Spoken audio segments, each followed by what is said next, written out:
Hello my dear friends, कैसे हैं आप लोग। उम्मीद करती हूँ आप सब अच्छे होंगे। Chapter 10 relationships people watching. Every person in a world to explore. From the book think like a monk, train your mind for peace and purpose every day, written by Jay Shetty. Relationships.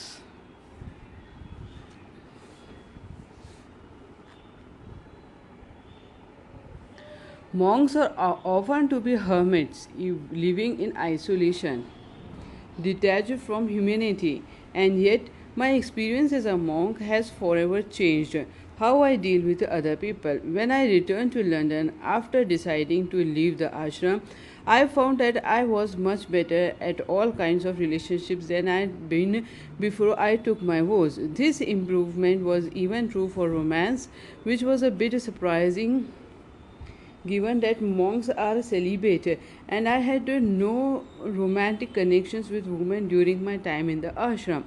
Setting expectations. The village of the ashram fosters Karamidais, being there for each other and each other, serving each other. Dan Buettner, the co-founder of Blue Zones, an organization that studies regions of the world where people live the longest and healthiest lives. So, the worldwide need for the kind of community, in addition to diet and lifestyle practices, Buettner found that longevity was tied to several aspects of community. Close relationships with family, they will take care of you when you need help, and a tribe with shared beliefs and healthy social behaviors.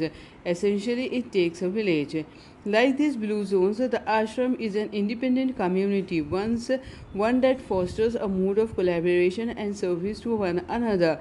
Everyone is encouraged to look out not just for their own needs, but for those of other people. Remember the trees in biosphere too that lacked roots deep enough to withstand wind. Redwood trees and another story famously tall, you did think, and they need deep roots to survive. But in fact, their roots are shallow.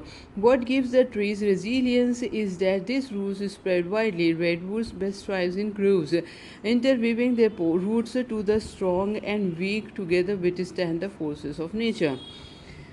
The circle of love. In a community where everyone looked out for each other, I initially expected my care and support for other monks to be returned directly by them. But the clarity turned out to be more complex. During my first year at the ashram, I became upset and I approached one of my teachers for advice. I am upset, I say. I feel like I am giving out a lot of love, but I don't feel like it's being returned in kind.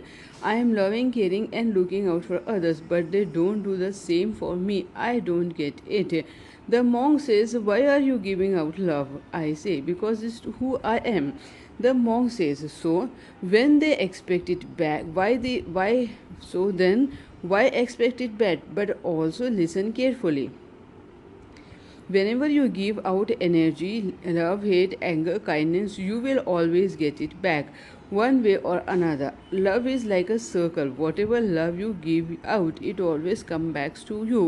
The problem lies with your expectations. You assume the love you receive will come from the person you gave it to, but doesn't always come from that person. Similarly, there are people who love you who you don't give the same love in return. The circle of love. Partner leaving a kind note. Landlord missing your phone call. Mom always calling. Friend not texting. Grandma sending mail. Boss ignoring an email. Again, this circle goes on. He was right. Too often we love people who don't love us, but we fail to return the love of others who do. I thought of my mother, who will always drop whatever she was going to take my call. If she were to pick up the phone, the first person she did reach out to world to be me or my sister. In her heart, she wanted to talk to me pretty much all the time. At the same time, as I might be frustrated because someone wasn't responding to my text, my mother was sitting there thinking, I wish my son would call me. My teacher's descriptions on the circle of love changed my life. Our lack of gratitude is what makes us feel unloved. When we think nobody cares, we need to check ourselves and realize that the love we give out comes back to us from a variety of sources and in a more general sense. Whatever we put out will come back to us. This is an example of karma. The idea that our actions, good or bad, bring the same back to you. When we feel unloved, we need to ask ourselves, am I offering help as often as I ask for help? Who is giving to me without receiving anything in return? A network of compassion. It makes sense that monks look at the distribution of love and care as a network of compassion rather than a one to one exchange. Monks believe different people serve different purposes, with each role contributing to our growth in its own way. We have peers for friendship, students to teach, and mentors to learn from the serve. These roles are not wholly tied to age and experience. Every monk is always in every phase of that cycle. Monks believe that these roles aren't fixed. The person who is your teacher one day might be your student, the next. Sometimes the senior monks will come to classes with young monks like us, sitting on the floor and listening to a new monk speak. They weren't there to check on us, they were there to learn for themselves.